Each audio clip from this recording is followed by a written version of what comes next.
Assalamu alaikum wa rahmatullahi wa barakatuhu. Once again, my dear brothers and sisters. Today I've got a little treat for you, a story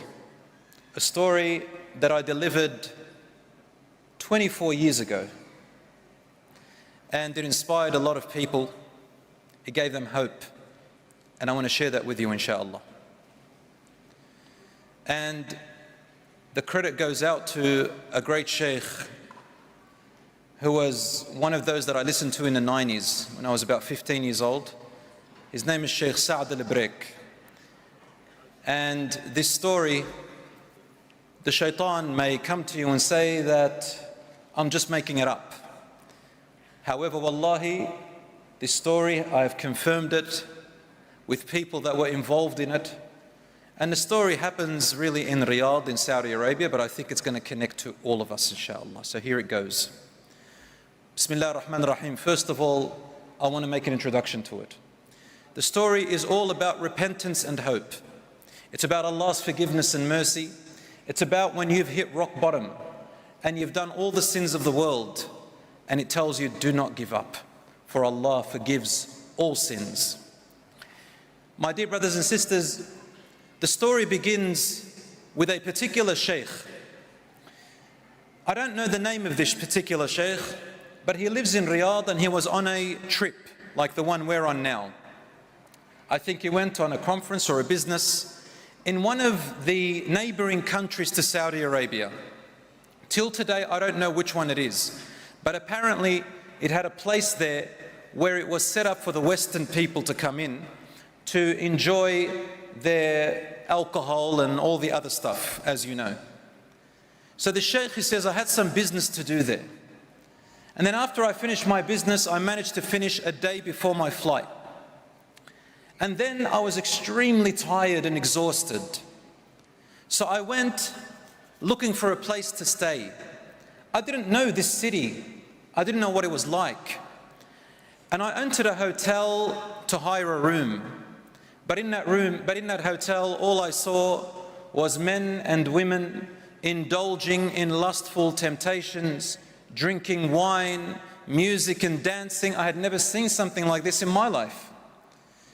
And one person who was in there happened to be a Muslim expatriate who was working there. And when he saw me, he said, "Ya Sheikh, please, this is not a place for you. I don't want to see a sheikh who is a role model in this place." He said, "Where am I going to go? And I'm really tired." He said, "Ya Sheikh, you know, you can stay here, but it's not a place for you." So the sheikh says, "I couldn't stay there, I left." I left and I found a park, and in that park there was a bench. So I decided to sleep on that bench, and I didn't care about anything else because I was extremely tired. And then close to about Fajr time, my flight was about to leave at Dhuhr a little bit later, and I decided that maybe I can find a cab, a taxi, or a car to take me to the airport. He said, I took a car to the airport, and in the airport there was a prayer room. I went to the prayer room and I prayed my Fajr. And usually they don't let people sleep inside the prayer rooms, but I was so exhausted that I couldn't help myself but go to sleep. He said, during my sleep time, nobody entered the prayer room.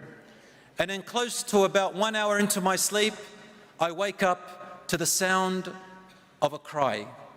I looked in front of me, and there was a young man, a man that was not more than about 25 years old, less than 30, a young man at the beginning of his life. He was praying and crying so badly. It's like a mother who had just lost her child, or like a person who had just lost something very dear to them, a loved one. He said, I've seen many people like that cry in their salat and everything in my life, so I didn't really pay much attention. I was too tired, so I went back to sleep. He says, close to about Dhuhr time, I wake up again, and it was the same young man who was praying. He came up to me, and his eyes looked like he hadn't slept for 3 or 4 days. He looked really tired and hungry, and he was so distressed.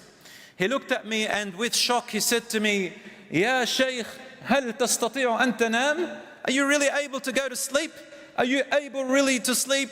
He goes, "Yes, I'm really tired." He says, "Wallahi, I don't know how to sleep anymore, Ya Sheikh. I don't know how to sleep. I've been running around for 3 nights and 3 days. I can't sleep. I can't eat, I can't enjoy my life, and I don't want to go back home. He said, what's going on? He says, I'm from Riyadh and I just don't want to go back to my family. So the Shaykh says, Dhuhr time was really approaching and we decided to pray the Dhuhr. And I said to him, we'll speak after the Dhuhr time, bi'idhnillahi ta'ala. He says, we prayed Dhuhr together, there's just him and I, and no one else joined us. And then after the Dhuhr, I sat with him, I had a couple of hours before I fly. I sat with him and he said to me, now in this story we're just going to use the name Ahmed. Ahmed is not the real name, but that's just the name that the Shaykh gives because he doesn't want to expose him. He said to me, I am a man who is married. I have children and I come from a very wealthy family. We are entrepreneurs. We don't need to work because our income is passive. We are millionaires, probably even billionaires. We have everything at the tips of our finger. And we have maids, we have workers, we have the best of cars, we have the best of food. Everything that you can imagine, we have it. He said, but as time went on, I got too bored of the wealth and the luxuries, and I thought to myself, isn't there more to life? I want to try something else. Yes, I've got everything, but I want to try something else. And my dear brothers and sisters, this is exactly what the shaitan does. The shaitan comes up to you and says, why don't you get out of your comfort zone? Nothing wrong with that. But then the shaitan says to you, why don't you try something you have never done before? You know how Islam says this is haram and that's haram. Why don't you try something haram for a change? Just have a little taste of it. You don't have to do something big, just do something small. You know, hang around with some of the boys, some of the girls who just probably do something that's a little bit haram, but not too haram. You're not doing anything. Just hang around with them, have a laugh, just have a kickback, you know, just enjoy, and then come back and you're okay. And the shaitan comes and says to you, don't worry, you can go and pray a couple of prayers, it'll wash it away. Some other people, they say, oh, I'll just go and do haram and the next year I'll do some umrah. The umrah will wash off the sins. This is how we thought. He goes, so ya Shaykh, the shaitan came to me and I thought, I want to get out and do something I've never done before. A little bit of haram, just, you know, little minor sins here and there. He goes, but I couldn't do it because my family was all around me. Everybody knows me. I can't do things where people see me. I've got to, you know, be away from everyone. If I'm going to do any haram, I've got to do it in a way where no one's going to judge me. You know, let my hair down a little bit. Come back, do a bit of umrah, and I'm done. He says, yeah, Shaykh, so then I made up an excuse that I was going on a business trip. I told my wife and my children, and I came to this country that you and I are in. I said, yeah, Shaykh, wallahi, I did not intend to do anything major. Just to do minor sins and return, and Allah subhanahu wa ta'ala forgives. He said, before I knew it, I surrounded myself with some other people who have come from different other countries, Muslims, just like me. You know, they pray, they fast, they do everything, but they've come here for the same reason that I have come. Subhanallah, how the shaitan takes you to these places. And as soon as I surrounded myself with the people who I was looking for to have a little bit of fun, watching them doing the haram, but me just laughing and enjoying it. He said, before I knew it, night after night, day after day, my temptation started to grow. What seemed to be big haram to me began to seem very normal to me. What seemed to be really bad to me, I thought, what's the big deal? Everybody's doing it. And I became numb, ya Shaykh. As my lustful temptations began to grow, I'm away from my wife and my children, and these friends around me making everything look so easy and normal. The peer pressure came to me, and then I took everything really easy. You know that feeling how you feel when you become normalized to sins. He said, day after day, night after night, and then we were surrounded by alcohol. I never drank, ya Shaykh, wallahi. We were surrounded by gambling. I didn't gamble, ya Shaykh, wallahi. And then finally, the women came, and my friends wanted to chit-chat and flirt with them. I flirted a little bit. They flirted with me. And then we began to exchange words night after night, day after day. My friends would go into rooms in hotels and they would come out all happy and excited, and then they would drink. And I'm just smiling and laughing until my temptations began to overcome me. I said, ya Shaykh, one of the women who sat with me, she was so charming and she was so good. And my lusts and temptations began to rise. And you know, brothers and sisters, in science, in biology, there's something called the prefrontal cortex. I want the young people to know this. This prefrontal cortex here, it grows when you reach puberty. And when you reach puberty, it keeps growing until you're about 25. It's responsible for decision making, for your feeling of morals, right and wrong. It's the rational center.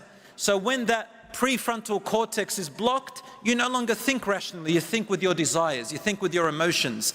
He says, when my lusts began to grow, and even in science this is true, when your lusts grow and your temptations and your desires, your prefrontal cortex actually blocks itself. It's really used, Allah made it so that when you get married, so you're not shy with your wife and your husband, so things can be easy between you, so that you don't feel too shy when you come together, and you can inshallah reproduce. That's the whole point of marriage inshallah, and more than that of course, love and everything before lusts and temptations. But he said, my prefrontal cortex and everything blocked, and my lusts took over, ya Sheikh. And suddenly, before I knew it, I don't know how I ended up in that room with that woman. And as Rasulullah sallallahu alaihi wasallam said, مَا اخْتَلَى رَجُلٌ وَامْرَأَةٌ إِلَّا وَكَانَ الشَّيْطَانُ ثَالِثُهُمَا. No man or woman ever are in seclusion together except that the shaitan is always their third. Don't ever think that you are so powerful and innocent enough not to fall into temptations. He said, Ya Shaykh, I've never done anything like that before in my life. And then suddenly 1 minute became 2 minutes, and 2 minutes became 5, and suddenly I found myself doing the haram with her, the absolute zina. And Ya Shaykh, I don't know what happened to me. And then after this temporary lustful enjoyment, suddenly it was ended. And when it was ended, my temptations cooled down, my lusts cooled down, and then my conscience and my iman came back, and the guilt and the shame began to hurt me. I felt like I was about to fall to the floor. I felt like heat began to rise in my body in a way of guilt and shame that I wished I could never